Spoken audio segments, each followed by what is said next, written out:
Teka-teki pembunuhan ibu anak yang mayatnya di bagasi Alphard, keberadaan suami sama istri muda. Kasus pembunuhan ibu dan anak yang mayatnya berada di bagasi mobil Alphard masih misterius. Teka-teki siapa pelaku pembunuhan ibu dan anak ini masih belum terungkap. Bahkan saat peristiwa pembunuhan, keberadaan suami korban sedang bersama istri muda. Sejumlah saksi diperiksa untuk mengungkap kasus pembunuhan ibu dan anak di Kabupaten Subang.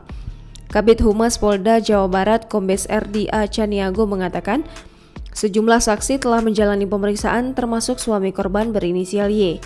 Berdasarkan keterangan suami korban, kata RD, Y menemukan istrinya sudah tak bernyawa setelah ia pulang dari rumah istri muda.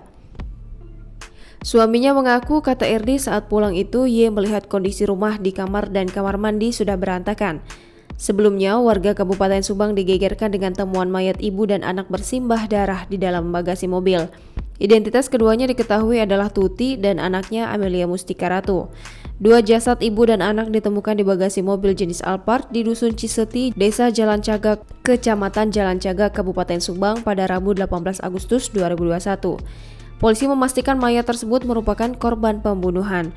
Rumah tempat pembunuhan anak dan ibu di Dusun Ciseti, Desa Jalan Cagak, Kecamatan Jalan Cagak, Kabupaten Subang saat ini sudah sepi.